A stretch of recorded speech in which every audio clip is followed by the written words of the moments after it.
Saudi আরবে মার্কিন ঘাঁটিতে ব্যালিস্টিক ক্ষেপণাস্ত্র হামলা চালিয়েছে ইরান। প্রায় 4 মাসের মধ্যে উপসাগরীয় দেশটিতে তেহরানের এটি প্রথম সরাসরি হামলা। 18 জুলাইয়ের এই হামলার পর সৌদি আরবের আল খার্জ এবং ইয়ানবু এলাকায় জরুরি সতর্ক সংকেত বেজে ওঠে। প্রিন্স সুলতান এয়ারবেসটি মার্কিন বাহিনীর অন্যতম গুরুত্বপূর্ণ ঘাঁটি হিসেবে পরিচিত, যেখানে হামলার ঘটনার পর নিরাপত্তা ব্যবস্থা জোরদার করা হয়েছে।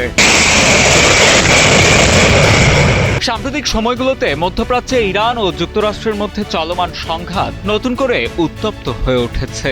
এর আগে কয়েকদিন ধরে ইরানের বিভিন্ন সামরিক স্থাপনায় যুক্তরাষ্ট্রের ধারাবাহিক হামলার প্রেক্ষিতে এই পাল্টা আঘাত এলো বলে ধারণা করা হচ্ছে।